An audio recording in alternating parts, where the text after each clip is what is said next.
Hello बच्चों, welcome to this amazing platform of physics वाला. This is Nancy Della and today we will discuss the last lecture of this chapter that is human reproduction. Last lecture के अंदर हमने क्या किया था, एक बार हम क्विक रिकैप करते हैं. लास्ट लेक्चर के अंदर हमने देखा था क्लीवेज क्या होता है. क्लीवेज का मतलब है रैपिड माइटोटिक डिवीजन, जिसके अंदर कोई भी ग्रोथ नहीं हो रही थी लेकिन सेल का नंबर इंक्रीज हो रहा था और जो सेल्स मिल रही थी हमें as a resultant of cleavage उनको हमने बोला था ब्लास्टोमियर. कैसे हमें 2 सेल स्टेज मिली, कैसे हमें 4 सेल स्टेज मिली, कैसे हमें 8 सेल स्टेज मिली और 8 सेल स्टेज को हमने बोला था अर्ली मोरुला. 8 सेल स्टेज के बाद 16 सेल स्टेज जो कि ही यूट्रिन कैविटी के अंदर एंटर करती है और 16 सेल स्टेज को हमने बोला था लेट मोरुला. और 16 सेल स्टेज के बाद फर्दर माइटोटिक डिवीजन होगा और हमें मिलेगा 32 सेल स्टेज और 32 सेल स्टेज को हमने बोल दिया था ब्लास्टोसिस, जिसके अंदर एक खाली कैविटी थी जिसके अंदर यूट्रिन मिल्क भरा था जिसको हमने बोला था ब्लास्टोसील. जो ट्रोफोब्लास्ट है वो फर्दर डिवाइड कर जाती है और इनर लेयर हमें मिलती है साइटोट्रोफोब्लास्ट और जो आउटर जो लेयर होती है जो कि मल्टीन्यूक्लिएटेड होती है जो कि फिंगर लाइक प्रोजेक्शन बनाएगी जिनको हमने कोरियोनिक विलाई बोला था, उस लेयर का नाम था सिनशियोट्रोफोब्लास्ट. और कुछ सेल एक पोल पे इकट्ठी हो जाती हैं, उन सेल को हमने बोला था इनर सेल मास. और ये जो इनर सेल मास है इसकी जो सेल्स हैं इनको हमने बोला था स्टेम सेल, क्योंकि हर एक सेल के पास एबिलिटी होती है, पोटेंशियल होता है to develop a new embryo. ठीक है, इसीलिए हमने देखा था कि जो स्टेजेस प्रेजेंट थी फेलोपियन ट्यूब के अंदर हर एक स्टेज के पास क्या प्रेजेंट थी, जोना पेलुसिडा. क्योंकि अगर जोना पेलुसिडा अगर प्री मैच्योर इम्प्लांटेशन हो गई तो यानी कि वो ज्यादा क्रिटिकल होगी और वो एक्टोपिक प्रेगनेंसी कहलाएगी. अगर प्री मैच्योर इम्प्लांटेशन हो जाती है, अगर जोना पेलुसिडा यूट्रिन कैविटी से पहले ही कहीं पर रप्चर हो जाती है, जहां पर रप्चर होगी वहीं पर क्या हो जाएगा, इम्प्लांटेशन हो जाएगा. ठीक है, हमने देखा था जोना पेलुसिडा का क्या काम है. फिर 32 सेल स्टेज के बाद हमें जो सेल स्टेज मिली that is 64 to 128 cell stage पर हैचिंग होगी किसकी, ब्लास्टोसिस्ट की.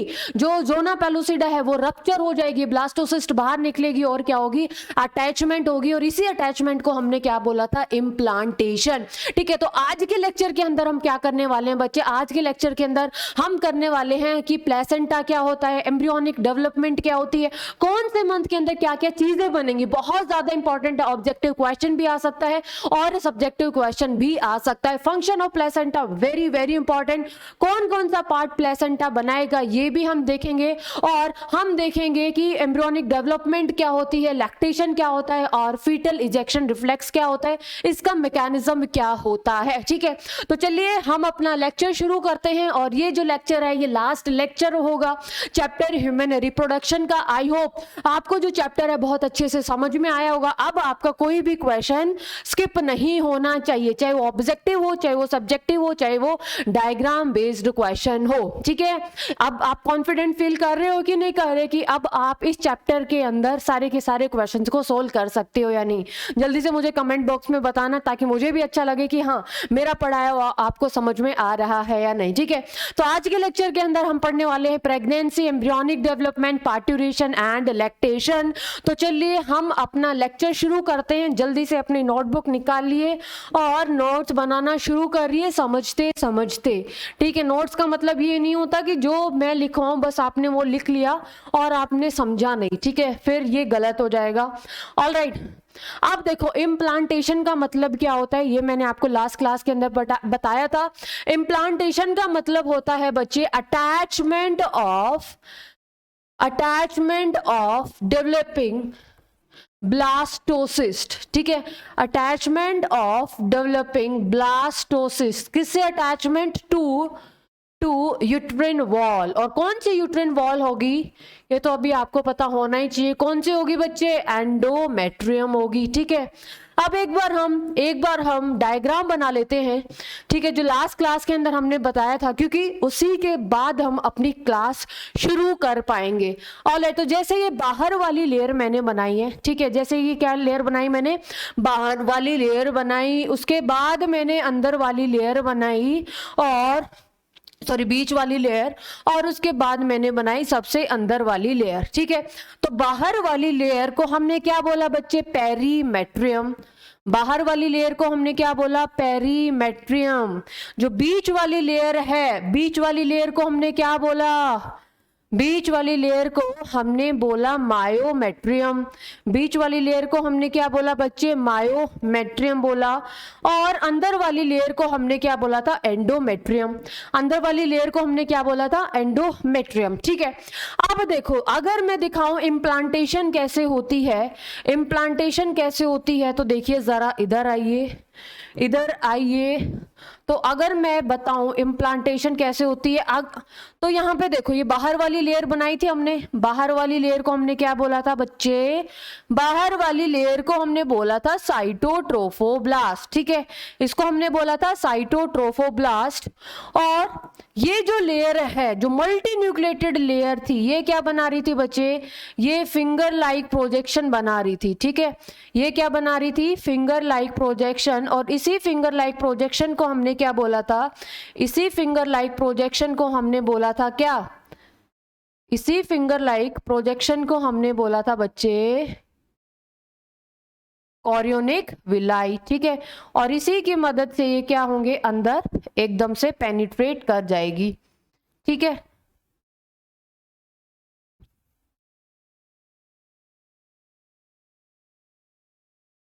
इसी की मदद से ये क्या कर जाएगी, अंदर पेनिट्रेट कर जाएगी।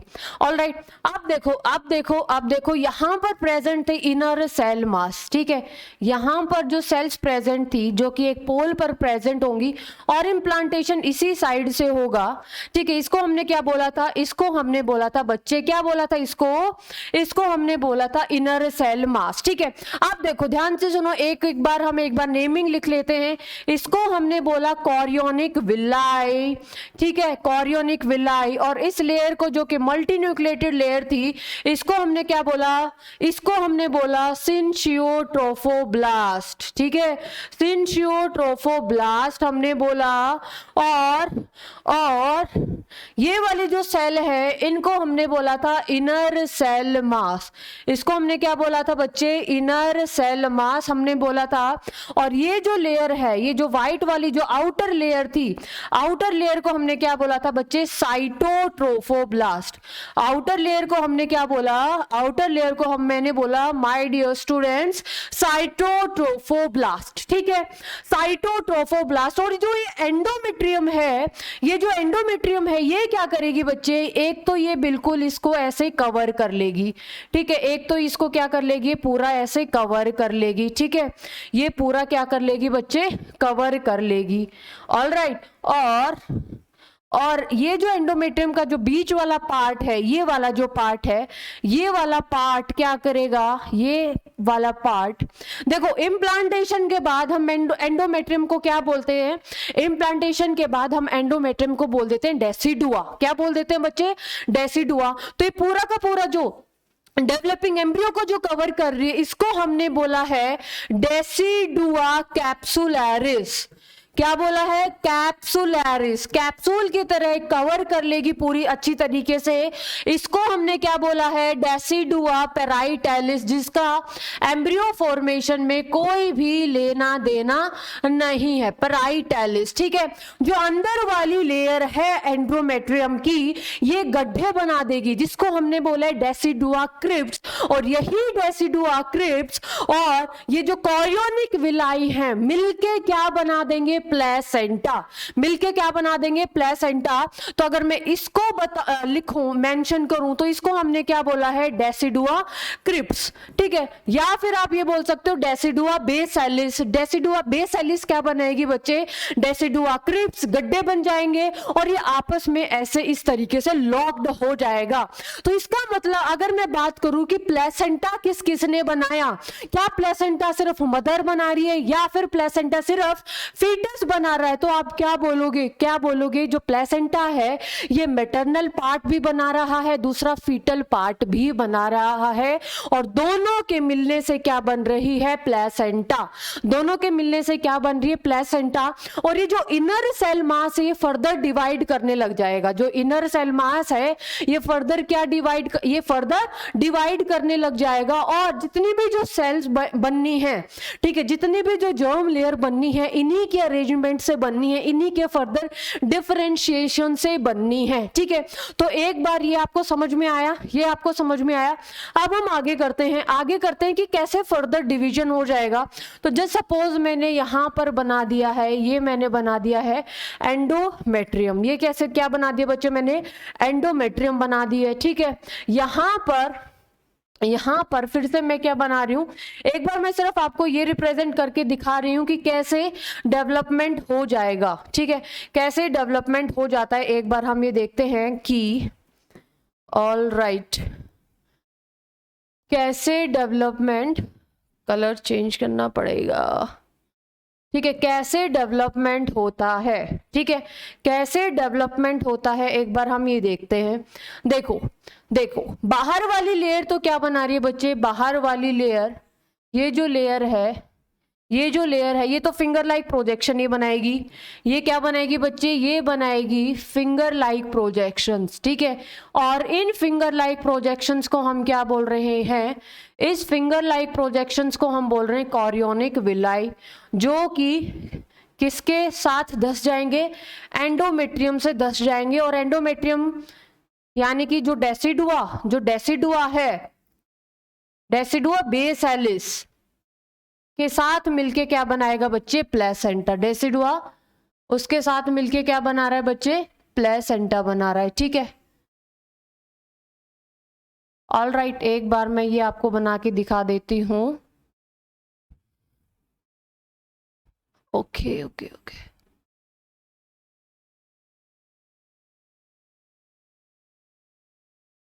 ये ऐसे फिंगर लाइक प्रोजेक्शन प्रेजेंट होंगे हर जगह पे, ठीक है। तो मैं पूरा रिप्रेजेंट नहीं कर रही हूं, मैं सिर्फ एक साइड का रिप्रेजेंट कर रही हूं। ऑल राइट, अब देखो यहां पर मैंने रिप्रेजेंट कर दिया है एंडोमेट्रियम, और एंडोमेट्रियम भी कुछ ऐसे ऐसे करके क्या बना देगी, गड्ढे बना देगी, जिसको हमने क्या बोला है, क्रिप्ट्स, ठीक है, जिसको मैंने क्या बोला है, क्रिप्ट से पूरी की पूरी क्या है, एंडोमेट्रियम ही है, जिसके साथ ये धस गया है। ऑल राइट, अब देखो ये बाहर की जो सेल्स है, यहां पर क्या प्रेजेंट थी, जिसके साइड अटैचमेंट होगी, जिस साइड से अटैचमेंट होगी, जिस साइड से इंप्लांटेशन होगी, यानी कि इनर सेल मास वहां पे प्रेजेंट होगा।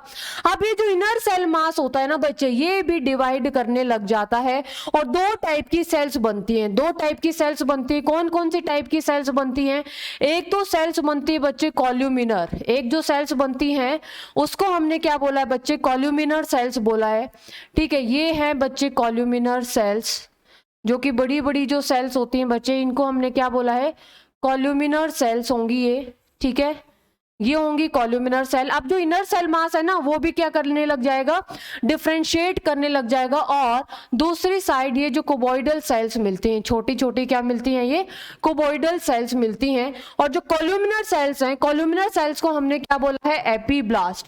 कॉल्यूमिनर सेल को हमने क्या बोला है बच्चे, एपीब्लास्ट। कॉल्यूमिनर सेल को हमने बोला है एपीब्लास्ट, ठीक है। और जो कुबोइडल जो शेप्ड जो सेल्स होती हैं, इनको हमने क्या बोला है, हाइपोब्लास्ट। जो कुबोइडल जो सेल्स होती हैं, इनको हमने क्या बोला है, हाइपोब्लास्ट। ये फर्दर इनर सेल के मास से जो कि फर्दर डिवाइड हो जाती हैं। ऑलराइट, अब ये फर्दर क्या करेंगे, मूव, जैसे एक बॉल लाइक स्ट्रक्चर है, पहले जो सेल्स एक तरीके से प्रेजेंट थी, एक साइड कॉर्नर में प्रेजेंट थी, जिसको हमने बोला था इनर सेल मास।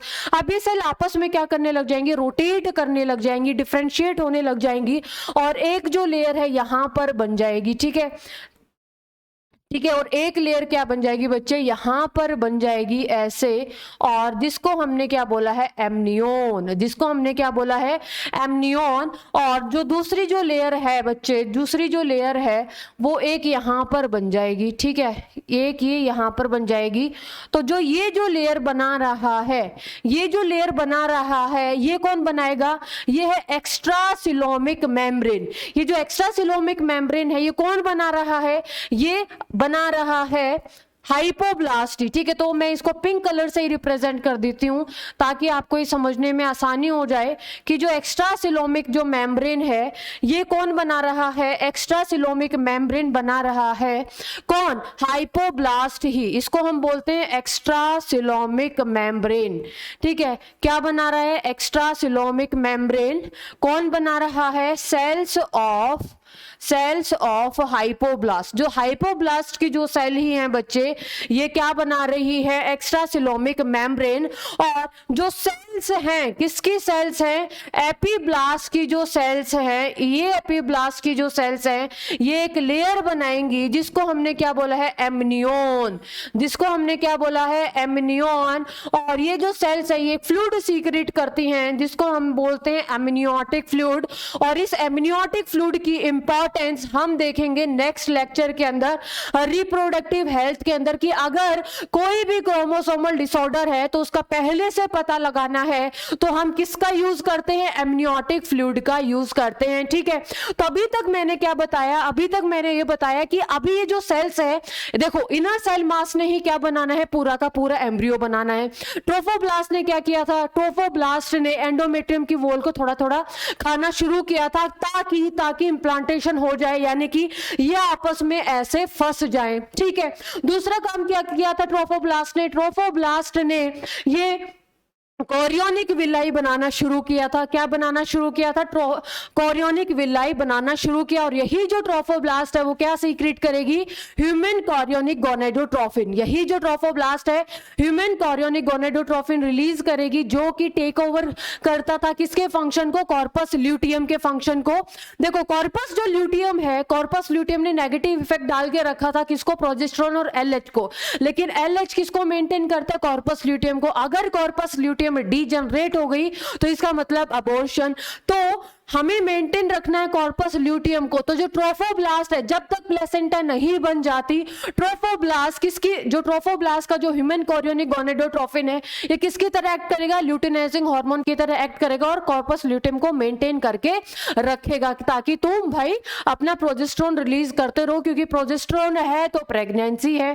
ठीक है, इतनी बात समझ में आई। तो ये पूरी की पूरी कहानी थी। अब जो इनर जो सेल मास है, एपीब्लास्ट को और हाइपोब्लास्ट दोनों को मिला के हम एम्ब्रियोनल डिस्क बोलते हैं, क्योंकि यही एम्ब्रियो बनाता है। और जो एपीब्लास्ट है बच्चे, एपीब्लास्ट को हम बोलते हैं जर्म डिस्क। एपीब्लास्ट को हम क्या बोलते हैं बच्चे, जर्म डिस्क बोलते हैं, क्योंकि जितनी भी जो लेयर बननी है, ठीक है, 3 लेयर जो बननी है, कौन कौन सी, एंडोडर्म, इसी सीक्वेंस में मिलेंगी बच्चे, एंडोडर्म, मीजोडर्म एंड एक्टोडर्म। ठीक है, एंडोडर्म, मीजोडर्म और एक्टोडर्म, ये तीनों की तीनों जर्म लेयर बनेंगी किससे, एपीब्लास्ट से। और हमें क्या मिलेगा, गैस्ट्रुला मिलेगा। यानी कि जो ब्लास्टोला यानी कि जो ब्लास्टोसिस्ट जो लेयर है वो अल्टीमेटली किसके अंदर कन्वर्ट हो रही है, ये कन्वर्ट हो रही है गैस्ट्रुला के अंदर। यानी कि तीनों लेयर बनेंगी।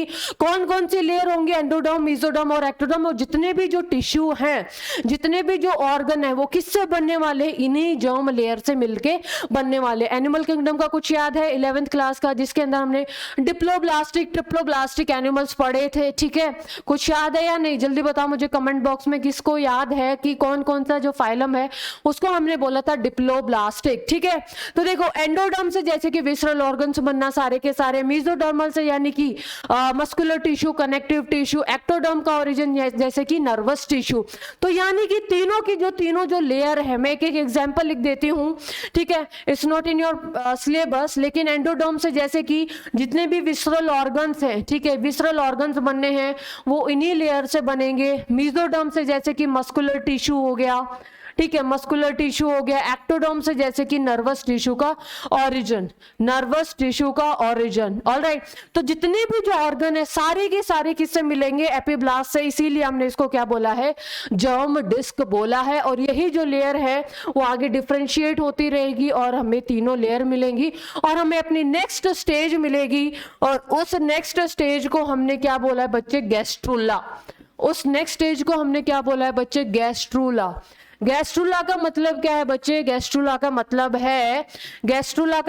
है जो ब्लास्टुला यानी कि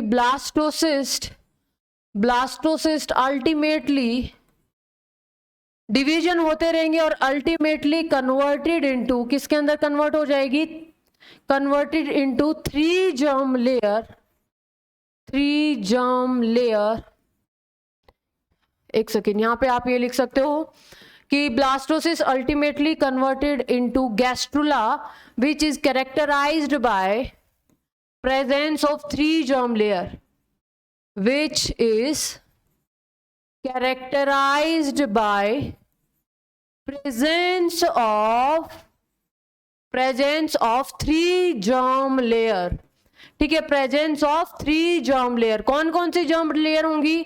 जैसे कि एक्टोडर्म, मीजोडर्म एंड एंडोडर्म। ठीक है, एक्टोडर्म हो गया, मीजोडर्म हो गया, मैं सीक्वेंस में लिख देती हूं, endoderm, mesoderm and endoderm, mesoderm and ectoderm. ठीक है, एंडोडर्म, मीजोडर्म एंड एक्टोडर्म। ठीक है, एक्टोडर्म, ये हो गया गैस्ट्रुला। ठीक है, ये हो गया है गैस्ट्रुला। ऑलराइट, अब हम देख लेते हैं कि पहले प्लेसेंटा पढ़ लेते हैं, प्लेसेंटा के बाद हम करेंगे एम्ब्रियोनिक डेवलपमेंट, और एम्ब्रियोनिक डेवलपमेंट के बाद हम पढ़ेंगे फीटल इजेक्शन रिफ्लेक्स। ठीक है, तो चलिए अब हम शुरू करते हैं नेक्स्ट टॉपिक, और जो नेक्स्ट टॉपिक है ये क्या होगा बच्चे? प्लेसेंटा। ठीक है, ये क्या होगा? जैसे कि प्लेसेंटा मैंने आपको बताया है, it is the structural and functional connection between, किस किस के बीच में? स्ट्रक्चरल और functional connection between mother and foetus. इसी को हम क्या बोलते हैं? प्लेसेंटा बोलते हैं। प्लेसेंटा का क्या काम है? ठीक है, ये सारी की सारी चीजें हम देखेंगे with the help of diagram. ठीक है, क्योंकि हम डायग्राम के बहुत भूखे हैं, बिना डायग्राम हम नहीं समझते चीजों को। ठीक है, तो प्लेसेंटा क्या होगा बच्चे? सबसे इंपॉर्टेंट है प्लेसेंटा, यहाँ पर आप इंपॉर्टेंट मार्क कर सकते हो। क्या तो प्लेसेंटा के आपको फंक्शंस देखने को मिलेंगे, या फिर प्लेसेंटा से कोई भी सब्जेक्टिव क्वेश्चन, ऑब्जेक्टिव क्वेश्चन तो आना ही आना, क्योंकि बहुत ज्यादा इंपॉर्टेंट है। क्योंकि कर्ता धर्ता, ठीक है, कर्ता धर्ता कौन है? प्लेसेंटा है। जब तक डेवलप हो रहा है फीटस, उसका ध्यान रखने वाला, उसको केयर करने वाला, जो भी मतलब वेस्ट जो चीजें हैं उसको रिमूव करने वाला कौन है? प्लेसेंटा ही है। ठीक है, तो आगे की जर्नी में कौन साथ देने वाला है? आगे की जर्नी में साथ देने वाला है प्लेसेंटा। ऑलराइट, तो चलिए शुरू करते हैं प्लेसेंटा के बारे में। तो it is the structural and functional connection. It is the structural and functional connection. किस किस के बीच में स्ट्रक्चरल और फंक्शनल कनेक्शन है?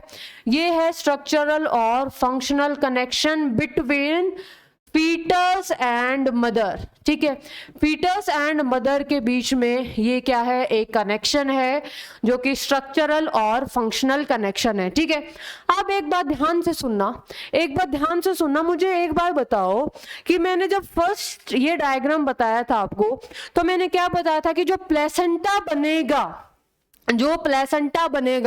उसके अंदर जो कंट्रीब्यूशन है वो किस किस का होगा? उसके अंदर कंट्रीब्यूशन है एंडोमेट्रियम का भी, यानी कि अब हम उसको इम्प्लांटेशन होने के बाद एंडोमेट्रियम को हम क्या बोल सकते हैं? एंडोमेट्रियम को हम बोलते हैं डेसिडुआ। ठीक है, अब देखो यहाँ पर डेसिडुआ और यहाँ पर ये जो कॉरियोनिक विलाई है आपस में जुड़ के क्या बनाएंगी? प्लेसेंटा। तो प्लेसेंटा की फॉर्मेशन में सिर्फ अकेले ना तो मदर का हाथ है ना ही अकेले फीटस का हाथ है, ये दोनों मिला के क्या बना रही है? प्लेसेंटा बना रही है। और हम देखते हैं कि प्लेसेंटा के क्या क्या काम है, लेकिन उससे पहले हम एक डायग्राम देखेंगे जिसके अंदर हम रिप्रेजेंट कर देंगे एम्बिलिकल कॉर्ड को। ठीक है, क्योंकि जो कनेक्शन है एम्ब्रियो का, ठीक है, एम्ब्रियो का जो कनेक्शन है किससे? प्लेसेंटा से। वो किसके थ्रू होगा? एम्बिलिकल कॉर्ड के थ्रू होगा। ठीक है, तो जस्ट सपोज मैं एक डायग्राम बना रही हूं। ठीक है बाबा, ये देखो, अब देखो जरा, अब हम देखते हैं कि जो एम्बिलिकल जो कॉर्ड है बच्चे, उसका क्या क्या फंक्शन है। ठीक है, और इस साइड लगा लो, ये है अपना एम्ब्रियो। ठीक है, यहाँ पर है एम्ब्रियो, यहाँ पर डेवलपमेंट हो रही है एम्ब्रियो की। मैंने आपसे पूछा था कि एम्ब्रियो और फीटस में क्या डिफरेंस है। ठीक है, जनरली हम इसको ऐसे ही सिनोनिम यूज कर लेते हैं, एम्ब्रियो को भी बोलते हैं, फीटस को भी बोलते हैं, लेकिन मैंने आपको बता दिया कि फर्स्ट 8 वीक्स को, ठीक है, फर्स्ट फर्टिलाइजेशन से लेके फर्स्ट 8 वीक ऑफ प्रेगनेंसी को हम क्या बोलते हैं? यानी कि 2 मंथ ऑफ प्रेगनेंसी को हम बोलते हैं एम्ब्रियो। ठीक है, तो और यहाँ पर है जैसे कि प्लेसेंटा। ठीक है, यहाँ पर क्या है बच्चे? प्लेसेंटा। और ये लाइन सीधी नहीं है, यहाँ पर जैसे प्लेसेंटा है और ये पूरा का पूरा क्या है बच्चे? मदर्स की वेसल्स हैं, ठीक है। यहाँ पे है पूरा का पूरा मदर का ब्लड, ये है पूरा का पूरा मदर का ब्लड, ऑलराइट। और यहाँ पर है ट्रोफोब्लास्ट, जो ट्रोफोब्लास्ट और जो एंडोमेट्रियम है मदर की, ये मिलके क्या बना रही थी, प्लेसेंटा बना रही थी, ठीक है। ये मिलके क्या बना रही थी बच्चे, प्लेसेंटा बना रही थी। और यहाँ पे देखो कि जो ये वाली जो चीज है बच्चे, जो मैंने रिप्रेजेंट की है, इसको हम बोलते हैं एम्बिलिकल कॉर्ड। इसको हम क्या बोलते हैं बच्चे, एम्बिलिकल कॉर्ड। मतलब एम्ब्रियो से जो कनेक्शन है प्लेसेंटा, एम्ब्रियो से जो प्लेसेंटा के साथ जो कनेक्शन है वो किसके थ्रू होगा, एम्बिलिकल कॉर्ड के थ्रू होगा। और इस एम्बिलिकल कॉर्ड के अंदर क्या होगा बच्चे, एक तो होगी वेन और दो होंगी आर्टरीज, ठीक है। एक तो होंगी वेन और दो होंगी आर्टरीज, और उनका क्या काम होगा हम ये देखते हैं। लेकिन यहाँ पे ध्यान रखना, जो एम्बिलिकल जो वेन है, एम्बिलिकल जो वेन है, इसके अंदर होगा ऑक्सीजनेटेड ब्लड। इसके अंदर क्या होगा बच्चे, ऑक्सीजनेटेड ब्लड। और जो एम्बिलिकल जो आर्टरीज हैं, ये जो दो प्रेजेंट होंगी बच्चे एम्बिलिकल जो आर्टरीज, और ये जो एम्बिलिकल जो आर्टरीज हैं, इसके अंदर जो ब्लड प्रेजेंट होगा, ये जो ब्लड प्रेजेंट होगा ना बच्चे, ये जो ब्लड प्रेजेंट होगा, ये होगा डीऑक्सीजनेटेड ब्लड, ठीक है। ये कैसा ब्लड होगा, डीऑक्सीजनेटेड ब्लड प्रेजेंट होगा, ऑलराइट। ये जो ब्लड प्रेजेंट होगा, ये क्या होगा, डीऑक्सीजनेटेड ब्लड, क्या होगा, डीऑक्सीजनेटेड ब्लड। और यहाँ पे रेगुलर एक्सचेंज होता रहता है, यहाँ पर क्या होता है, एक्सचेंज होता है। और ये है ब्लड, ये है पूरा का पूरा क्या, ब्लड, ठीक है। यानी कि ये है मैटरनल ब्लड, ये है बच्चे maternal blood.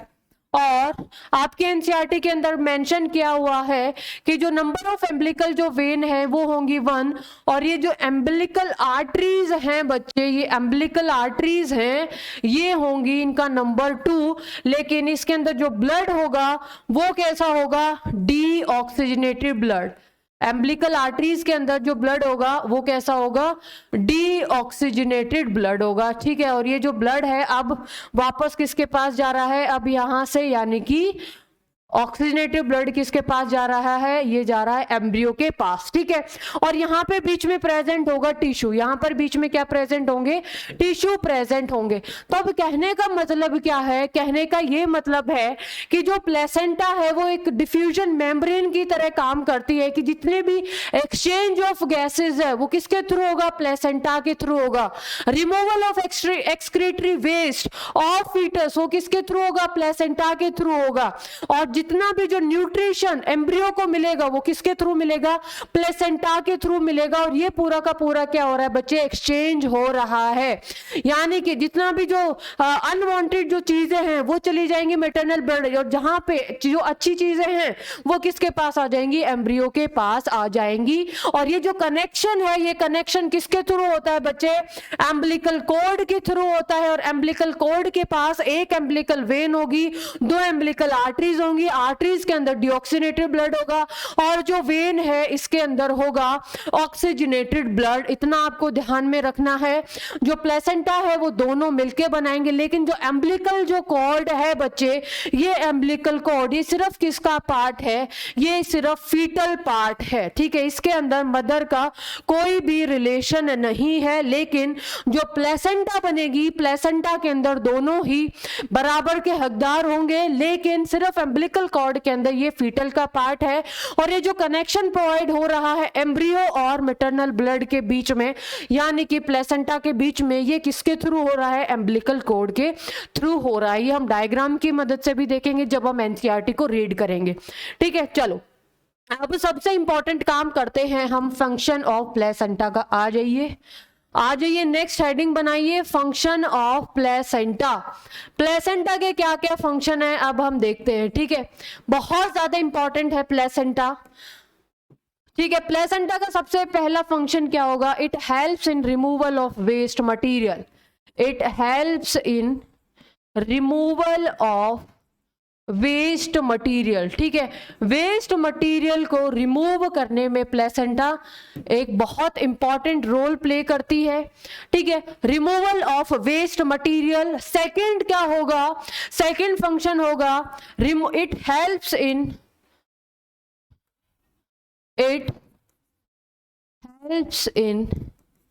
providing nutrition to the developing embryo, providing nutrition to developing fetus, ठीक है, यानी कि ये न्यूट्रिशन भी प्रोवाइड करेगी और इट ऑल्सो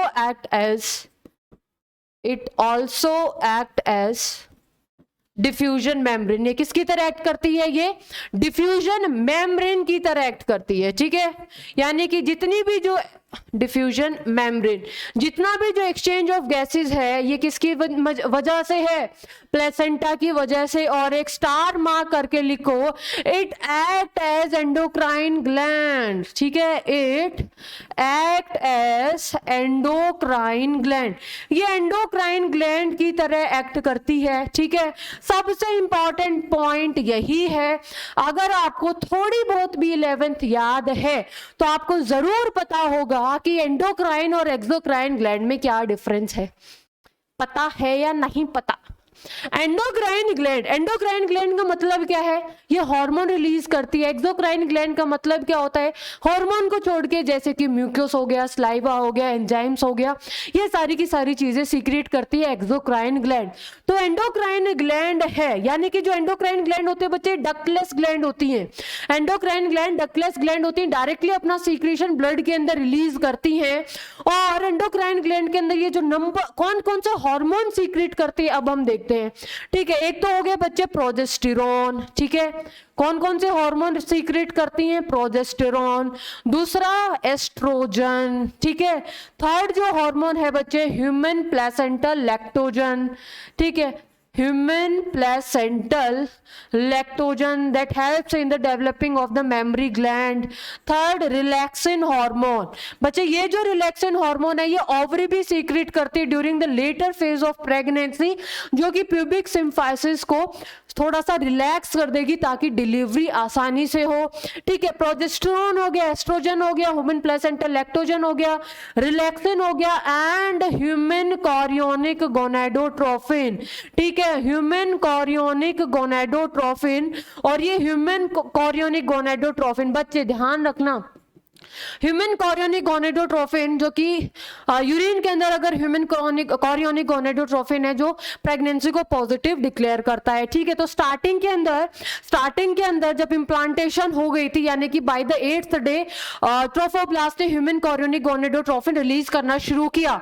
जैसे ही प्लेसेंटा बनी उसके बाद थेरोट्रोफोब्लास्ट, अब बाकी की चीजें हम संभालते हैं, हम सीक्रेट करेंगे ह्यूमन कॉरियोनिक गोनाडोट्रोफिन जो कि कॉर्पस ल्यूटियम को मेंटेन करके रखेगा, ठीक है। और कौन कौन से हार्मोन आ गए बच्चे इसके अंदर, और कौन कौन से हार्मोन आ गए, और progesterone, oestrogen, human placental lactogen, relaxin, human chorionic gonadotrophin and corticotrophic releasing hormone, ठीक है, कॉर्टिकोट्रोफिक रिलीजिंग हार्मोन। इसके इंपॉर्टेंट हम फीटल इजेक्शन रिफ्लेक्स के अंदर देखेंगे, ठीक है, रिलीजिंग हार्मोन। तो ये सारे के सारे क्या है, हार्मोन से बहुत ज्यादा इंपॉर्टेंट है बच्चे, बहुत ज्यादा इंपॉर्टेंट है कि कौन कौन से हार्मोन सीक्रेट करती है, ठीक है, कौन कौन से हार्मोन सीक्रेट करती है। और ये तो हार्मोन भी इंपॉर्टेंट है क्योंकि इसका हम रोल देखेंगे जब हम फीटल इजेक्शन रिफ्लेक्स करेंगे, ठीक है। Progesterone, oestrogen, human placental lactogen, relaxin, human chorionic gonadotrophin and corticotrophic releasing hormone. Alright, अगर मैं आपसे क्वेश्चन पूछूं name the hormone which release only during pregnancy, वो कौन कौन से हार्मोन है जो कि सिर्फ प्रेगनेंसी के टाइम पे रिलीज होंगे, ठीक है। एक इंपॉर्टेंट क्वेश्चन बनता है कौन कौन से हार्मोन होंगे, ये मैं स्टार मार्क कर रही हूं, ठीक है, रेड कलर से, ये सिर्फ प्रेगनेंसी के टाइम पे रिलीज होंगे। कौन कौन सा होगा बच्चे, ह्यूमन प्लेसेंटल लैक्टोजन, दूसरा human chorionic gonadotrophin and relaxin hormone. ये जो 3 हार्मोन मैंने स्टार मार्क किए हैं, ये जो 3 हार्मोन है, ये हार्मोन रिलीज होंगे ओनली ड्यूरिंग प्रेगनेंसी। और यहाँ पर मैं स्टार मार्क का मतलब लिख देती हूँ, hormone release only during pregnancy. ठीक है, हार्मोन रिलीज्ड ड्यूरिंग प्रेगनेंसी, जो कि प्रेगनेंसी के टाइम पे रिलीज होंगे। ठीक है, तो ये है पूरा का पूरा प्लेसेंटा। ठीक है, फंक्शन इंपॉर्टेंट है। ऑब्जेक्टिव टाइप से भी क्वेश्चन आता है कि कौन कौन से हार्मोन सीक्रेट करेगी प्लेसेंटा। ऑल राइट, नाउ अब हम डिस्कस कर लेते हैं जेस्टेशन। ठीक है, चलो इसके अंदर हम पढ़ लेंगे एम्ब्रियोनिक डेवलपमेंट। इसके अंदर हम क्या पढ़ लेंगे बच्चे, एम्ब्रियोनिक डेवलपमेंट एक चार्ट के थ्रू। उससे पहले हम समझते हैं कि जेस्टेशन क्या होता है। It is the time period of developing of foetus.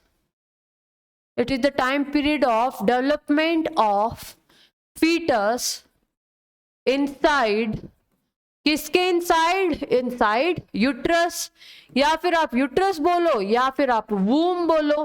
ठीक है, और जेस्टेशन पीरियड किसका, जेस्टेशन पीरियड कितना होता है ह्यूमंस का, ये होता है बच्चे प्रेगनेंसी कितने टाइम की होती है, दैट इज 9 मंथ। ठीक है, 9 मंथ या फिर 36 वीक्स, 9 मंथ या फिर 36 वीक्स। ठीक है, अगर किसी बुक के अंदर आपको देखने को मिलेगा, ये देखने को मिल सकता है 38 वीक्स। कितनी, 38 वीक्स। तो 38 वीक्स क्यों बोलते हैं बच्चे, क्योंकि इम्प्लांटेशन के बाद जब गैस्ट्रोला बनेगा, गैस्ट्रोला यानी कि जर्म लेयर के बाद की जितना भी जो टाइम होगा उसको हमने बोला है यहाँ पे जेस्टेशन। और यहाँ पे जो टाइम पीरियड दिया है वो होगा 9 मंथ यानी कि 36 वीक्स। अगर हम इंसेमिनेशन से लेके बात करें, इंसेमिनेशन से लेके जब तक गैस्ट्रोला बनेगा, इसमें गैस्ट्रुलेशन होगा, यहां पर जो टाइम लगेगा ये लगता है 14 डेज। कितना टाइम लगता है, 14 डेज यानी कि 2 वीक्स। ठीक है, यानी कि 2 वीक्स। तो कैसे लिखा होगा, ये लिखा होगा 38 वीक्स। कितना लिखा होगा, 38 वीक्स। ठीक है, यानी कि 266 डेज। ठीक है, क्या बोल सकते हो बच्चे, 266 डेज। अगर यहां पर लिखा हुआ है 280 डेज, तो 280 डेज का मतलब क्या है, इसके अंदर अगर आप 14 जोड़ दोगे, यानी कि ये लास्ट मेंस्ट्रुअल साइकिल से कैलकुलेट हो रहा है। ठीक है, लास्ट मेंस्ट्रुअल साइकिल से कैलकुलेट हो रहा है, यानी कि 266 प्लस 14 तो कितना होगा, 270 डेज। कितना होगा बच्चे, 280 डेज। ठीक है, कितना होगा बच्चे, 280 डेज। ठीक है, कितना होगा, 280 डेज। ऑल राइट, तो यहाँ पे देखो 9 मंथ 36 वीक्स। अगर इंसेमिनेशन से काउंट करें तो 14 डेज ऐड कर दिया, यानी कि 2 वीक्स।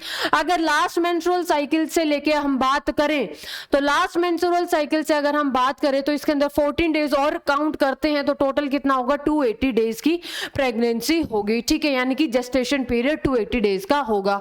ऑल राइट, तो ये थी पूरी की पूरी कहानी। अब हम बात करते हैं कि एम्ब्रियोनिक डेवलपमेंट के अंदर क्या क्या चीजें होंगी।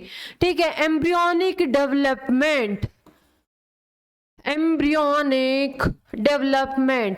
ठीक है, यानी कि कौन कौन से टाइम पीरियड में क्या क्या होगा। देखो, और यहाँ पे एक बात लिख दो बच्चे, यहाँ पे आप एक बात और लिख दो। क्या लिख दो कि यहाँ पर आप एक वर्ड भी देखने को आपको मिलेगा, ट्राइमेस्टर। जो ट्राइमेस्टर होता है बच्चे, वो कितने मंथ का होता है, ये होता है 3 मंथ का। ठीक है, यानी कि ये कितने वीक्स की बात करूं तो ये होगा 12 वीक्स। ठीक है, यानी कि ये कितने 12 वीक्स को हम बोलते हैं 1 ट्राइमेस्टर, 3 मंथ को हम बोलते हैं 1 ट्राइमेस्टर, यानी कि 9 मंथ की प्रेगनेंसी है तो कितने trimester, 3 trimester, first trimester, second trimester and third trimester. ठीक है, तो ये जो टर्म है ये भी आप ओपनली देखोगे। अब हम बात करते हैं एम्ब्रियोनिक डेवलपमेंट की। तो एम्ब्रियोनिक डेवलपमेंट के अंदर बच्चे आप बनाओ 2 लाइनें, ठीक है, जो कि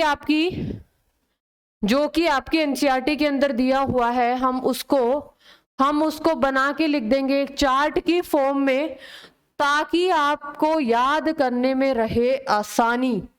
ठीक है, ताकि आपको याद करने में रहे आसानी। ठीक है, तो एक जगह आप लिखो टाइम पीरियड, एक जगह आप लिखो टाइम पीरियड और दूसरी जगह आप लिखो बॉडी पार्ट्स। ठीक है, दूसरी जगह आप लिखो बॉडी पार्ट्स। ठीक है, अब आप पॉइंट्स बना लो यहाँ पे। फर्स्ट पॉइंट यानी कि फर्स्ट मंथ के अंदर क्या क्या देखने को मिलेगा, क्या क्या डेवलप हो जाता है, सेकंड मंथ ऑफ प्रेगनेंसी में क्या डेवलप हो जाएगा, ठीक है, थर्ड मंथ में क्या डेवलप हो जाएगा, फिफ्थ मंथ में क्या डेवलप हो जाएगा जो कि आपके एनसीईआरटी के अंदर मेंशन है, एंड जो सिक्स्थ मंथ है उसमें क्या क्या चीजें डेवलप हो जाएंगी।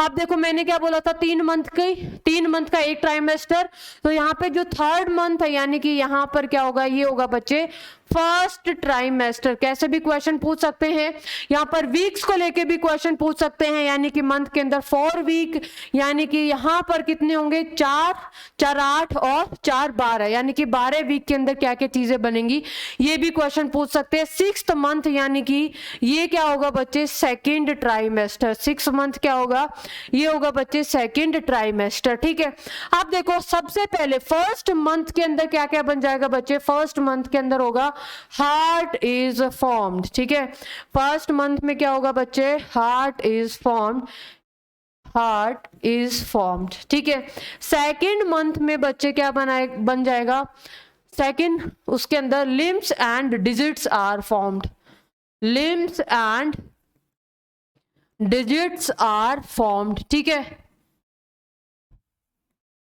ठीक है, by the third month major parts of the body, major parts of body and external genitalia is formed, external genitalia is formed। all right, और अगर मैं बात करूं फिफ्थ मंथ की, फिफ्थ मंथ में appearance of hair on head, appearance of hair on head, और इसके साथ साथ first movement of baby, first movement of baby यहां पे देखने को मिलेगा। ठीक है, सिक्स्थ मंथ के अंदर appearance of hair all over the body. ठीक है, यानी कि by the end of second trimester appearance of hair all over body. ठीक है, eyelashes form, eyelashes बन जाएंगे and eyelids separate, eyelashes formed and eyelids separates, और eyelids क्या होंगे बच्चे, सेपरेट हो जाएंगे। ठीक है, तो ये थी एम्ब्रियोनिक डेवलपमेंट, और आपको यही करना है कि फर्स्ट मंथ के अंदर heart is formed, second month के अंदर limbs and digits are formed, limbs and digits are formed, and third month के अंदर major parts of the body and external genitalia is formed, and fifth month appearance of hair on head and first movement of the baby fifth month observe होगी, and by the end of sixth month, या फिर आप इसको second trimester बोल सकते हो, ये weeks के अंदर भी हो सकता है, यानी कि 24 वीक्स में क्या क्या देखने को मिलेगा, appearance of hair all over the body, eyelashes form, और जो आई लिड्स हैं वो क्या हो जाएंगी, सेपरेट हो जाएंगी, आई लिड्स क्या हो जाएंगी, सेपरेट हो जाएंगी। ये थी एम्ब्रियोनिक डेवलपमेंट, ये थी एम्ब्रियोनिक डेवलपमेंट। और अब हम पढ़ेंगे फीटल इजेक्शन रिफ्लेक्स यानी कि पार्ट्यूरेशन। ठीक है, तो चलिए हम अपना नेक्स्ट टॉपिक करते हैं, फीटल इंजेक्शन रिफ्लेक्स पढ़ेंगे इसके अंदर, और ये बहुत अच्छा मैकेनिज्म है बच्चे, और ये आएगा किसके अंदर, पार्ट्यूरेशन के अंदर। ठीक है, ये किसके अंदर आएगा, पार्ट्यूरेशन के अंदर आएगा, और ये है एक बहुत ब्यूटीफुल सा मैकेनिज्म, बहुत अच्छे से समझना है इसके अंदर, सिर्फ समझने का है। ऑलराइट, पार्ट्यूरेशन का मतलब क्या है बच्चे, डिलीवरी ऑफ चाइल्ड। अब हम लास्ट स्टेप पे पहुंच गए हैं जहां पे बच्चे की क्या हो रही है, डिलीवरी हो रही है, डिलीवरी ऑफ चाइल्ड। ठीक है, पार्ट्यूरेशन का मतलब क्या है, डिलीवरी ऑफ चाइल्ड, यानी कि अगर फर्टिलाइजेशन नहीं हुआ तो क्या होगा, मेंस्ट्रुअल साइकिल, अगर फर्टिलाइजेशन हुआ तो लास्ट में चल के क्या होगा, मतलब डिलीवरी होगी। और अब हम इस पूरे के पूरे चैप्टर के अंदर जो मेन जो पॉइंट था जहां पे डिलीवरी हो रही है यानी कि पार्ट्यूरेशन, अब हम पढ़ने वाले हैं। ठीक है, तो पार्ट्यूरेशन क्या है बच्चे, it's a neuro endocrine mechanism. ठीक है, पार्ट्यूरेशन क्या है, it's a neuro endocrine mechanism. Neuro endocrine mechanism का मतलब क्या है बच्चे, न्यूरो एंडोक्राइन मैकेनिज्म का मतलब है involvement of nervous system as well as involvement of endocrine system. ठीक है, तो यहां पे लिखो इन्वॉल्वमेंट ऑफ नर्वस सिस्टम की इन्वॉल्वमेंट एंड एंडोक्राइन सिस्टम की इन्वॉल्वमेंट। ठीक है, इसको हमने क्या बोला है, इसको हमने बोला है न्यूरो एंडोक्राइन मैकेनिज्म। इसको हमने क्या बोला है बच्चे, न्यूरो एंडोक्राइन मैकेनिज्म हमने बोला है। ठीक है, क्लियर है। आप देखिए, आइए समझिए। अब देखो क्या होगा, आप देखो क्या होगा। अब देखो, अब जब फुली डेवलपमेंट हो जाएगी बेबी की, यानी कि जब फुली डेवलपमेंट हो जाएगी बेबी की, तो प्लेसेंटा क्या हो जाएगा, वीक हो जाएगा। ठीक है, क्योंकि अब हमें और प्लेसेंटा की जरूरत नहीं है, अब बेबी पूरा तैयार है। तो इसका मतलब है कि प्लेसेंटा क्या हो जाएगा, हम स्टेप बाय स्टेप करते हैं बच्चे।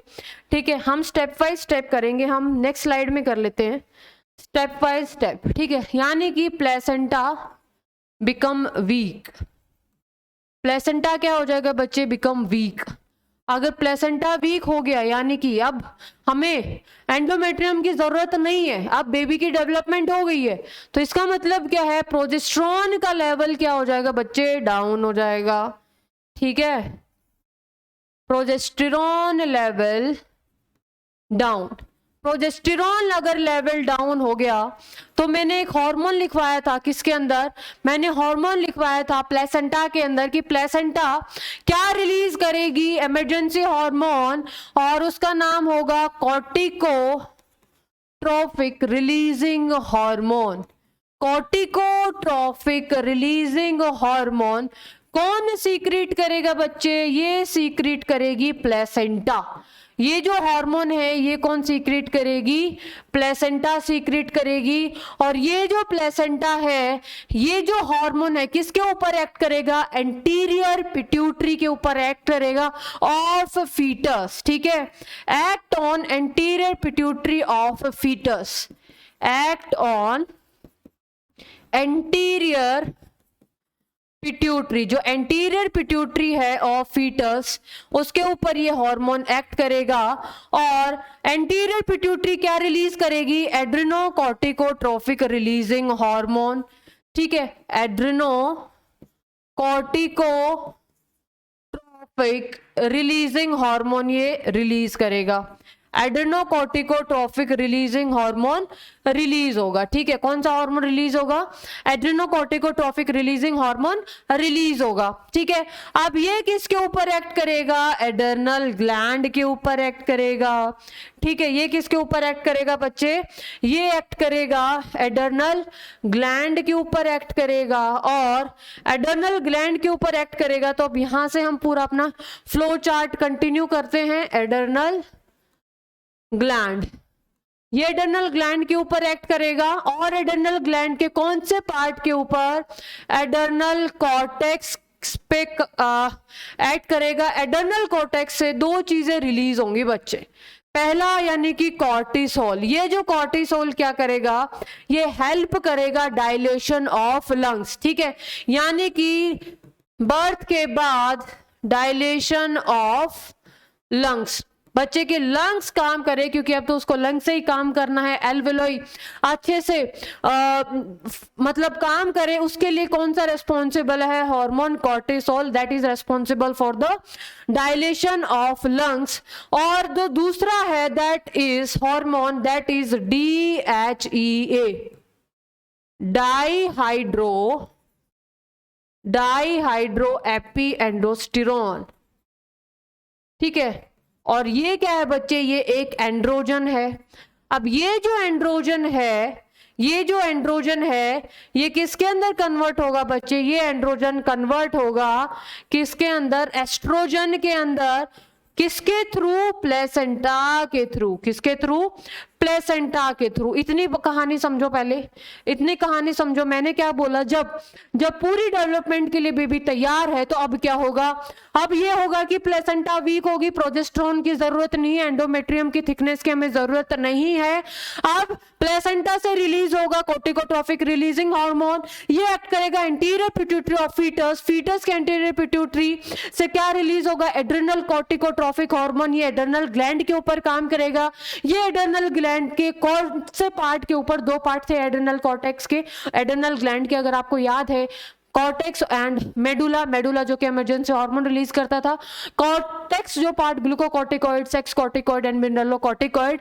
और यहाँ से जो कॉर्टेक्स पार्ट है दो हार्मोन रिलीज करेगा, कॉर्टिसोल एंड DHEA, जो कि एक एंड्रोजन है। Cortisol is responsible for the dilation of the lungs and DHEA that is androgen है, ये एस्ट्रोजन के अंदर कन्वर्ट होगा with the help of placenta. और ये जो एस्ट्रोजन है बच्चे, ये एस्ट्रोजन क्या कराएगा?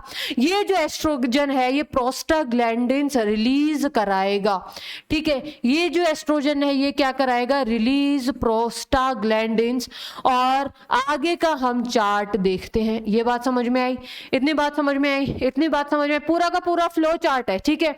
पूरा का पूरे कहानी एक फ्लो चार्ट है। अब हम नेक्स्ट पार्ट करते हैं कि ये हो गया एस्ट्रोजन, और एस्ट्रोजन ने क्या किया? प्रोस्टाग्लैंडिन को रिलीज कराया, ठीक है। रिलीज क्या कराया?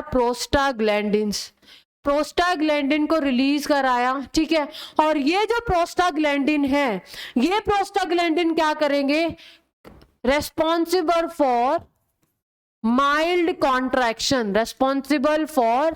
Mild contraction. यूट्रस के जो स्मूथ मसल है उसका क्या होगा? कॉन्ट्रैक्शन होगा। अगर कॉन्ट्रैक्शन हुआ तो it will force foetus in cervix head. जो फीटस का जो हेड है वो किसके अंदर चला जाएगा? Force foetus head in cervix, ठीक है। Force foetus head in cervix, ठीक है।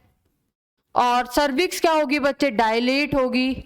डायलेशन ऑफ सर्विक्स, जैसे ही सर्विक्स डायलेट हुई तो इसका मतलब क्या होगा बच्चे? जैसे ही सर्विक्स डायलेट हुई तो इसका मतलब क्या होगा? जो स्ट्रेच जो रिसेप्टर्स हैं, जो स्ट्रेच रिसेप्टर है सर्विक्स के वॉल के ऊपर, स्ट्रेच रिसेप्टर स्टिमुलेट हाइपोथैलेमस। किसके हाइपोथैलेमस? मदर के हाइपोथैलेमस को ये स्टिमुलेट करेगा। और हम बनाते हैं अपना पार्टीशन दूसरा, ठीक है। देखो अभी तक क्या हुआ? एस्ट्रोजन रिलीज हो गए थे, एस्ट्रोजन ने प्रोस्टाग्लैंडिन को रिलीज किया। ये जो प्रोस्टाग्लैंडिन है ये क्या कराएंगे? माइल्ड कॉन्ट्रैक्शन कराएंगे यूट्रस के अंदर, और ये इसकी वजह से जो फीटस का जो हेड है वो सर्विक्स के अंदर आ जाएगा, सर्विक्स का डायलेशन होगा। डायलेशन के बाद क्या होगा? जो सर्विक्स के ऊपर जो रिसेप्टर प्रेजेंट है ये स्टिमुलेट करेंगे हाइपोथैलेमस को। आगे की कहानी है हाइपोथैलेमस। ये जो हाइपोथैलेमस है बच्चे, ये हाइपोथैलेमस किसके ऊपर एक्ट करेगा? पोस्टीरियर पिट्यूटरी के ऊपर एक्ट करेगा। किसके ऊपर एक्ट करेगा? पोस्टीरियर पिट्यूटरी के ऊपर।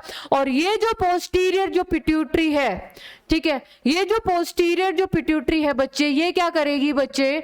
ये रिलीज करेगी। पोस्टीरियर पिट्यूटरी दो हार्मोन रिलीज करती थी, ऑक्सीटोसिन एंड वैसोप्रेसिन। हमें चाहिए यहाँ पर ऑक्सीटोसिन। और ये जो ऑक्सीटोसिन है ये किसके लिए रेस्पॉन्सिबल होगा बच्चे? ऑक्सीटोसिन। ये जो ऑक्सीटोसिन है ये रेस्पॉन्सिबल होगा कॉन्ट्रैक्शन के लिए। तो यहाँ पर होगा कॉन्ट्रैक्शन ऑफ यूट्रस। ठीक है, कॉन्ट्रैक्शन ऑफ यूट्रस होगा। अगर कॉन्ट्रैक्शन होगा यूट्रस का तो इसका मतलब फिर से क्या होगा? सर्विक्स का डायलेशन होगा। अगर सर्विक्स का डायलेशन होगा तो फिर से क्या होगा बच्चे? जो स्ट्रेच रिसेप्टर हैं, वो जो स्ट्रेच रिसेप्टर हैं वो फर्दर किसको एक्टिवेट कर देंगे? हाइपोथैलेमस को एक्टिवेट कर देंगे। और ये जो हाइपोथैलेमस है, ये जो हाइपोथैलेमस है, दोबारा से जितना कॉन्ट्रैक्शन होगा फिर से कॉन्ट्रैक्शन होगा, फिर से ये रिसेप्टर, जितना कॉन्ट्रैक्शन उतना डायलेशन, उतना डायलेशन तो स्टेप रिसेप्टर प्रेजेंट होते हैं सर्विक्स के। दोबारा से हाइपोथैलेमस को सिग्नल भेजेंगे, हाइपोथैलेमस फिर से ये रिपीट करेगा, और ज्यादा ऑक्सीटोसिन रिलीज होगा, और ज्यादा ऑक्सीटोसिन रिलीज होगा, और ज्यादा सर्विक्स डायलेशन होगा। फिर से ये कहानी रिपीट होती रहेगी और स्ट्रॉन्ग कॉन्ट्रैक्शन चलते रहेंगे। ठीक है, स्ट्रॉन्ग कॉन्ट्रैक्शन चलते रहेंगे। अगर जिसके अंदर जो किसी वुमेन के अंदर अगर कॉन्ट्रैक्शन ढंग से नहीं हो रहा है तो सिंथेटिक ऑक्सीटोसिन भी दिया जाता है।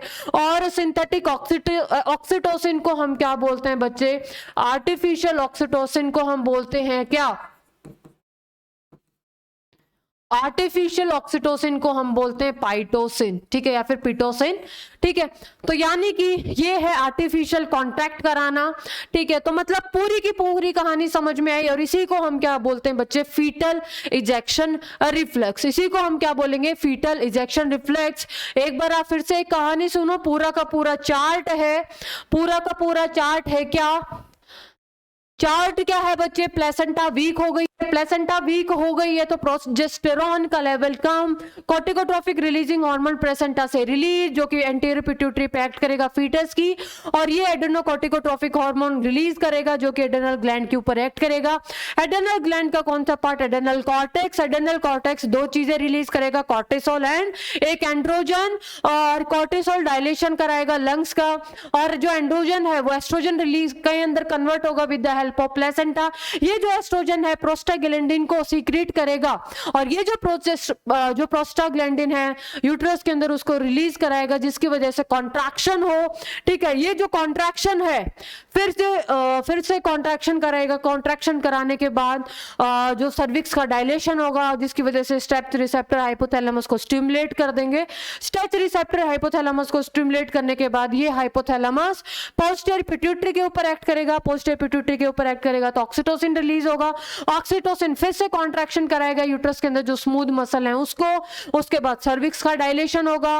उसके बाद स्टेप रिसेप्टर है हाइपोथैलेमस के फिर से एक्टिवेट होंगे, फिर से हाइपोथैलेमस, फिर से ये पाथ रिपीट होता रहेगा और फीटल इजेक्शन रिफ्लेक्स। ठीक है, फिर मदर जो लास्ट जो स्टेप होगा लैक्टेशन, जिसके अंदर जो मेमरी ग्लैंड है अब क्या प्रोड्यूस करने शुरू करेंगे? मिल्क प्रोड्यूस करना शुरू करेंगी।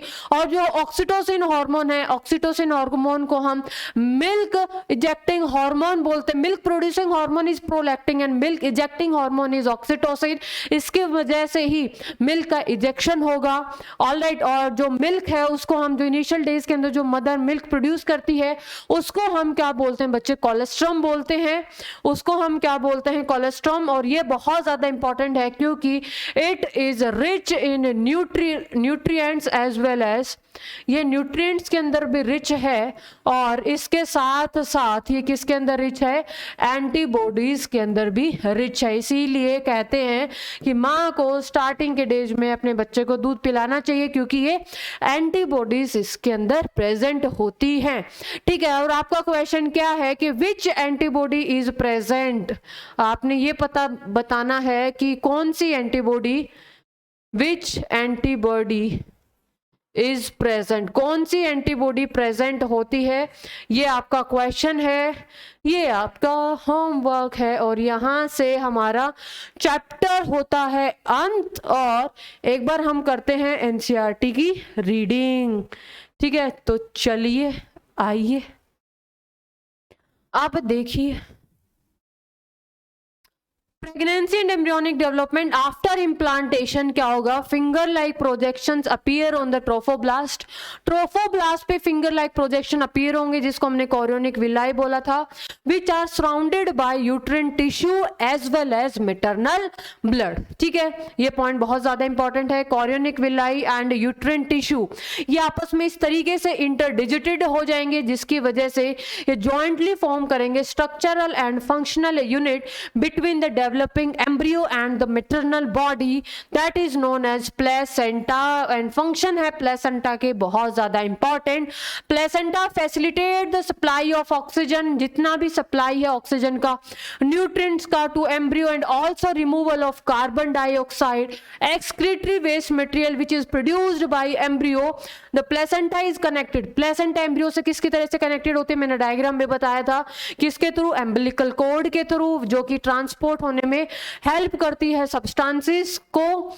ठीक है, प्लेसेंटा एक एंडोक्राइन टिश्यू की तरह भी एक्ट करती है। कौन कौन से hormone, human chorionic gonadotropin, human placental lactogen, oestrogen, progesterone in later phase of pregnancy. जो रिलैक्सन हार्मोन है प्लेसेंटा भी रिलीज करती है बच्चे, और ये जो लेटर फेज है relaxin, later phase of the pregnancy, relaxin is secreted by the ovary. ठीक है, ये जो डायग्राम है जिसकी हम बात कर रहे थे, अब देखो जरा यहाँ पे मैं बात बताती हूँ। ये जो एम्बिलिकल कॉर्ड है विद इट्स वेसल, मैंने बताया था एम्बिलिकल आर्टरीज प्रेजेंट होती हैं यहाँ पे। ठीक है, umbilical arteries and umbilical when, umbilical arteries and umbilical when present होती है। ठीक है, ये प्लेसेंटल विलाई है, ये कैविटी है यूट्रस की यॉर्क साइक जो कि एक्स्ट्रा एम्ब्रियोनिक मेम्ब्रेन है। बच्चे ये एम्ब्रियो है, ये एम्बिलिकल कॉर्ड है। ऑलराइट, अब देखो यहाँ पर जो ये जो लेयर है बच्चे, इसको हम बोलते हैं डेसिडुआ पेराइटैलिस। ठीक है, इसको हम क्या बोलेंगे, डेसिडुआ पेराइटैलिस, जो कि एम्ब्रियो की डेवलपमेंट है जिसका कोई भी लेना देना नहीं है, जो इसको सराउंड करती है बच्चे, जो इसको सराउंड करती है एम्ब्रियो को प्रोटेक्शन के लिए, इसको हम बोलते हैं बच्चे डेसिडुआ कैप्सुलैरिस। इसको हम क्या बोलते हैं, डेसिडुआ कैप्सुलैरिस। और जो ये जो पार्ट है, ये जो पार्ट है एंडोमेट्रियम का जो कि बनाता था प्लेसेंटा, इसको हम क्या बोलेंगे बच्चे, डेसिडुआ बेसेलिस, जो कि प्लेसेंटा बनाएगा किसके साथ मिलके, कोरियोनिक विलाई के साथ मिलके। ठीक है, ये कोरियोनिक विलाई है। ठीक है, ये कैविटी है और इसको हम बोलते हैं plug of mucus in cervix. यानी कि क्या होता है बच्चे, ये जो प्लग है म्यूकस का, इसको थिक बनाता है प्रोजेस्टेरोन। जब प्रोजेस्टेरोन की अमाउंट कम हो जाएगी तो इसकी ये जो सर्विक्स है का ये जो म्यूकस है ये क्या हो जाएगा, थिन हो जाएगा, और इसी को हम जो लेमन लैंग्वेज में बोलते हैं कि वाटर ब्रेक हो गया। यानी कि जो सर्विक्स का जो म्यूकस है अब क्या हो गया, थिन हो गया, क्योंकि प्रोजेस्टेरोन का जो लेवल है वो क्या हो जाता है, डाउन हो जाता है। ऑलराइट, तो यहाँ पे देखो, let us remember human chorionic gonadotropin, human placental lactogen, ये सिर्फ कब बनते हैं, प्रेगनेंसी के टाइम पे बनते हैं, बहुत ज्यादा इंपॉर्टेंट है। एडिशन क्या होगा, during pregnancy the level of other hormones भी बढ़ जाते हैं, जैसे कि एस्ट्रोजन हो गया, प्रोजेस्टेरोन होगा, cortisol, prolactin, thyroxine etcetera, that are also increase in several folds in the maternal blood, क्योंकि इनको भी बेसल मेटाबॉलिक रेट रेगुलेट करनी है, जैसा कि थायरोक्सिन हार्मोन। तो इन हार्मोन की भी जो अमाउंट है वो क्या हो जाती है, बढ़ जाती है। Increase production of these hormone is essential for the supporting the foetal growth, metabolic changes in the mother and maintenance of the pregnancy, ये भी बहुत ज्यादा इंपॉर्टेंट है। Immediately after the placentation implantation, जैसे ही इम्प्लांटेशन हुआ तो क्या होगा, जो इनर सेल मास है वो किस के अंदर डिफरेंशिएट हो जाता है बच्चे, ये डिफरेंशिएट हो जाता है आउटर लेयर के अंदर जिसको हमने एक्टोडर्म बोल दिया, इनर लेयर जिसको हमने एंडोडर्म बोल दिया, और इन दोनों के बीच में जो लेयर होगी जिसको हम क्या बोलते हैं, मेसोडर्म बोलते हैं।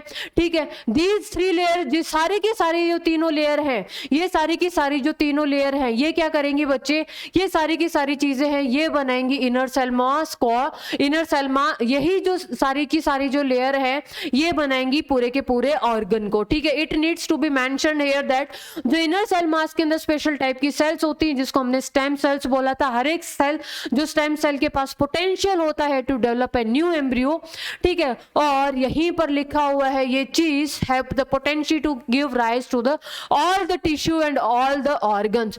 What are the major features of embryonic development at the months of pregnancy, ये हम देखते हैं कैसे कैसे। The human pregnancy last for 9th month. Do you know how many month of the pregnancy last in dogs, elephants and cats? ये बच्चे आपका homework है, ठीक है। ये मुझे बताना है, ये आपका होमवर्क है कि डॉग्स, एलिफेंट्स और कैट्स के अंदर जो कि प्रेगनेंसी है वो कितने मंथ की होती है ये मेरे को आपको बताना है। After 1 month of the pregnancy क्या बनता है, एम्ब्रियो हार्ट इज फॉर्म, ठीक है। First sign of growing foetus may be mentioned may be noticed by the listening to the heart sound carefully through the stethoscope. By the end of the 2nd month of pregnancy, by the end of 2nd month of pregnancy क्या क्या बनेगा बच्चे, fetus develops limbs and digits by the end of 12 weeks. 12 weeks यानी कि 3 month यानी कि first trimester क्या क्या देखने को मिलेगा, most of the major organs are formed. Example limbs तो 2nd मंथ ही बन गए थे लेकिन यहाँ पे वेल डेवलप्ड हो जाते हैं और external genitals are well developed. External genital का मतलब क्या है, वो चीजें जो बॉडी से के बाहर प्रेजेंट है, जैसे कि मेल के अंदर एक्सटर्नल जेनाइटेलिया मैंने क्या बताया था, स्क्रोटम एंड पीनस, और फीमेल के अंदर labia majora, labia minora, clitoris, vestibule, ये सारे मॉन्स प्यूबिस है ना। The hymen, the first movement of the foetus, पहली मूवमेंट ऑफ फीटस की and appearance of the hair on the head usually observe during the 5th month and by the end of 24 weeks। 24 weeks का मतलब है, 24 weeks का मतलब है कितने month, 6th month, यानी कि आप इसको क्या बोल सकते हो, 2nd trimester. The body full जो body is covered with the fine hair, eyelashes क्या हो जाएंगी बच्चे फॉर्म एंड आईलिड्स सेपरेट हो जाएंगी। By the end of the 9th month pregnancy the foetus is fully developed and ready for delivery, ठीक है। आगे हम चलते हैं, आगे अपनी कहानी को कंटिन्यू करते हुए पार्ट्यूरेशन एंड लैक्टेशन, जो एवरेज ड्यूरेशन होती है ह्यूमन प्रेगनेंसी की जो कि 9 मंथ होती है और इसी को हम क्या बोलते हैं, जेस्टेशन पीरियड। यहाँ पर विग्रस कॉन्ट्रैक्शन होती है यूट्रस के अंदर और जो यूट्रस की जो स्मूथ मसल हैं जिसकी वजह से at the end of pregnancy that cause expulsion यानी कि delivery of the fetus and this process delivery of child, इसी को हम क्या बोलते हैं, पार्ट्यूरेशन। पार्ट्यूरेशन क्या है, न्यूरो एंडोक्राइन मैकेनिज्म है। क्यों है, क्योंकि यहाँ पे नर्वस सिस्टम और एंडोक्राइन सिस्टम दोनों ही इन्वॉल्व हैं।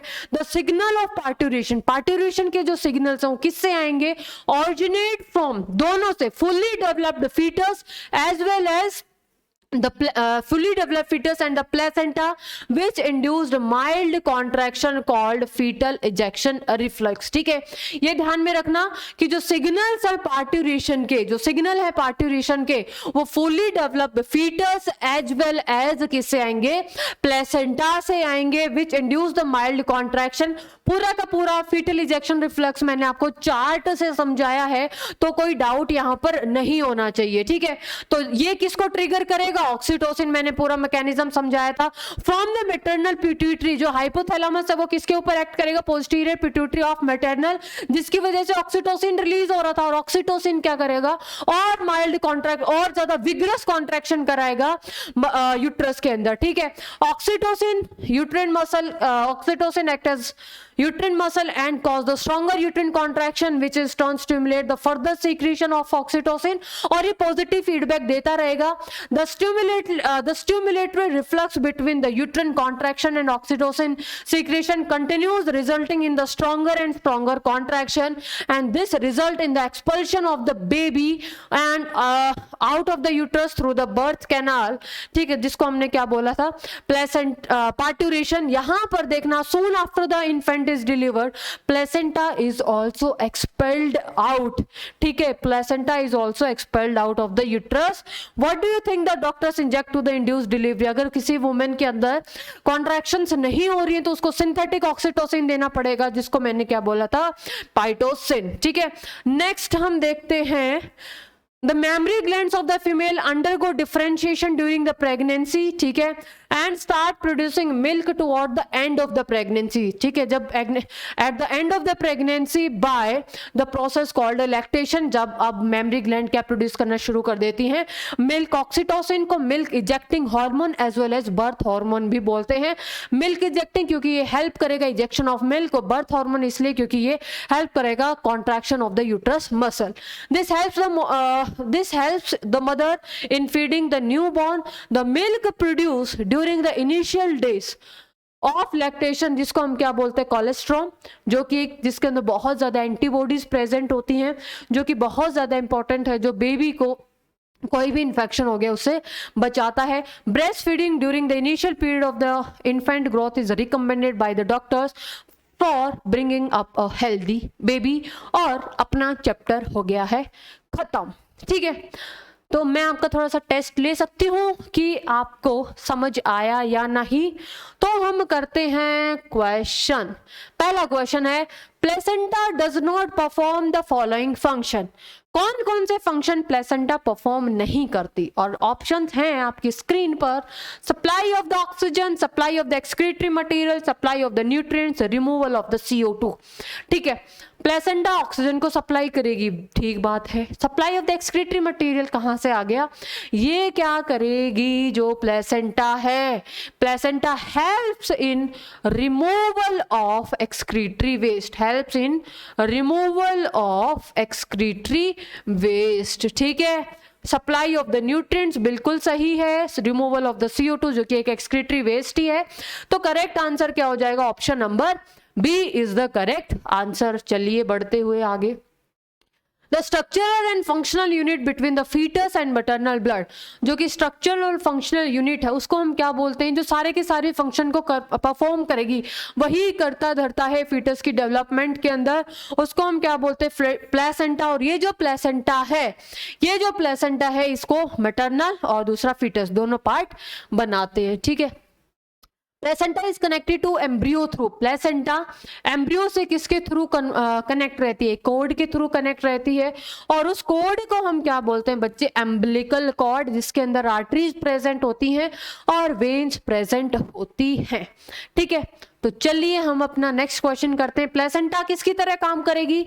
प्लेसेंटा एक्ट करेगी एक एंडोक्राइन टिश्यू की तरह, जो कि क्या रिलीज करेगी? हार्मोन। और वो भी हार्मोन मैंने आपको बता दिए हैं जो कि सिर्फ प्रेगनेंसी के टाइम पे रिलीज होते हैं। करेक्ट आंसर क्या होगा? एंडोक्राइन, ठीक है। Next, the developing fetus most of the major organs are formed। most of the major organs कब बनते हैं? ठीक है, पहले मंथ के अंदर heart and form, second month के अंदर limbs and digit, third month के अंदर by the end of the third month most of the major organ are formed as well as external genitalia, यानी कि 3 मंथ, ठीक है। 3 मंथ, यानी कि क्वेश्चन यहाँ पे पूछा हुआ है 3 वीक्स, तो 3 इंटू 1 मंथ के अंदर कितने वीक? 4। तो आंसर क्या आ जाएगा? बी, ठीक है। कैसे भी क्वेश्चन पूछ सकता है। नेक्स्ट क्वेश्चन है, foetal limbs and digit are formed in which month? Month पूछा है, मंथ तो यानी कि आप डायरेक्ट बोल सकते हो। फर्स्ट के अंदर हार्ट, सेकंड के अंदर limbs and digit are formed. Correct answer is B, ठीक है। नेक्स्ट क्वेश्चन है, ये बहुत ज्यादा इंपॉर्टेंट है कि किस मंथ के अंदर क्या क्या बनेगा? Bye the end of second trimester. Second trimester यानी कि एक ट्राइमेस्टर, फर्स्ट ट्राइमेस्टर कितने मंथ का होता है बच्चे? 3 मंथ का, ठीक है, 3 मंथ का, ठीक है। सेकंड ट्राइमेस्टर यानी कि कितना टाइम हो गया अब? 6th मंथ, ठीक है। यानी कि अगर वीक्स की बात करूं तो कितने वीक्स? 24 वीक्स। तो 6 वीक 24 वीक्स यानी कि 6 मंथ तक क्या हो जाता है? पूरी बॉडी पे हेयर आ जाते हैं, appearance of fine hair all over the body, eyelashes बनना शुरू हो जाती हैं और आईलिड्स सेपरेट हो जाती हैं। ऑप्शन नंबर सी, ठीक है। During parturition mild contraction which leads to the ejection of foetus, expulsion of the foetus, उसको हम क्या बोलते हैं बच्चे? Foetal ejection reflex. इसका मैंने पूरा का पूरा कॉन्सेप्ट आपको चार्ट के थ्रू समझा दिया है कि ये fully develop foetus as well as placenta induce करता है, ठीक है।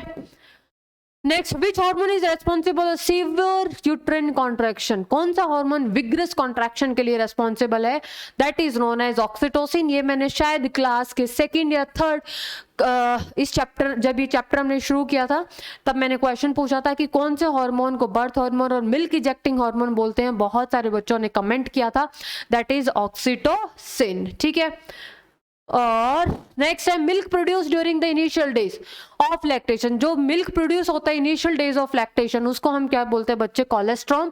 और ये रिच होता है न्यूट्रिएंट्स के अंदर और एंटीबॉडीज के अंदर, और इसीलिए डॉक्टर रिकमेंड करते हैं कि जो न्यूबॉर्न बेबी को जो माँ जरूर से ज़रूर दूध पिलाए, क्योंकि उसके अंदर एंटीबॉडीज प्रेजेंट होती हैं और ये एंटीबॉडीज बच्चे को इन्फेक्शन से बचाती हैं। ठीक है, तो ये था हमारा का पूरा चैप्टर ह्यूमन रिप्रोडक्शन, आज हमारा ख़त्म हुआ। ठीक है, इसके अंदर हमने बहुत अच्छे से डायग्राम्स किए हैं, क्वेश्चंस किए हैं प्रैक्टिस, एंड आई होप आपने डीपीपी भी सोल्व की होंगी जिसके अंदर डायग्राम बेस्ड क्वेश्चंस भी आपको देखने को मिले होंगे। एंड अब आप अपने प्रीवियस ईयर क्वेश्चंस को प्रैक्टिस कर सकते हैं। एंड आई डाउट कि ऐसा कोई भी क्वेश्चन होगा कि आपने अगर सारे के सारे लेक्चर्स देखे हैं तो आप नहीं कर पाओगे। ठीक है, अगर आपको कोई लगता है कि ये मेरा कॉन्सेप्ट वीक है तो आप उस लेक्चर को दोबारा जाके देखिए, अपने नोट्स बनाइए, वीडियो को पॉज करें और समझें कि कॉन्सेप्ट क्या है। कुछ रटने का नहीं है, पूरा का पूरा कॉन्सेप्चुअल है। हाँ, लेकिन अगर आपने सीक्वेंस से याद किया, तो डेफिनेटली आप बहुत अच्छा कर पाओगे अपने एग्जाम में। कुछ सब्जेक्टिव क्वेश्चंस भी आ सकते हैं, कुछ ऑब्जेक्टिव क्वेश्चंस भी आ सकते हैं। एनसीईआरटी को अच्छे से कीजिए, प्रीवियस ईयर क्वेश्चंस कीजिए, नोट्स को बार बार रिवाइज कीजिए। जो भी नया लेक्चर आप पढ़ना शुरू कर रहे हो उससे पहले अपना पहले का कम से कम 15-20 मिनट निकाल के जरूर से जरूर रिवाइज कीजिए, क्योंकि अगर आपने रिवाइज किया तभी आपको कॉन्फिडेंस आएगा, तभी आप एग्जाम में अच्छा परफॉर्म कर पाएंगे। ठीक है, तो उसके लिए रिवीजन भी बहुत ज़्यादा इंपॉर्टेंट है, और आप जितना ज़्यादा अच्छे से रिवीजन करोगे उतना ज़्यादा अच्छा से कॉन्फिडेंस आएगा आपके अंदर। एंड आई अश्योर यू, अगर आपने लेक्चर्स देखे हैं, ठीक है, अगर आपने जितने भी लेक्चर्स अभी तक हमने कवर किए हैं ह्यूमन रिप्रोडक्शन के, हमने एनसीईआरटी भी रीड की है, तो आपका कुछ बचेगा नहीं। तो आप आप ब्लाइंडली फॉलो कर सकते हैं इस बैच को। ठीक है, बहुत सारे बच्चों के कमेंट आते हैं कि मैम मेरा हो जाएगा ना, क्या मैं अच्छा परफॉर्म कर लूँगा ना ये बैच से पढ़ के? डेफिनेटली आप पढ़ सकते हो, डेफिनेटली आप अच्छा स्कोर कर सकते हो। हाँ, ज़रूर आप कंसिस्टेंट रहिए, चीज़ों को बार बार रिवाइज कीजिए और आप अपना कॉन्फिडेंस हाई रखिए और पॉजिटिव रहिए। ठीक है, तो नेक्स्ट लेक्चर नेक्स्ट जो चैप्टर हम शुरू करेंगे वो होगा हमारा रिप्रोडक्टिव हेल्थ। तब तक पढ़ते रहिए, मुस्कुराते रहिए, अपना ध्यान रखिए। Thank you so much, take care.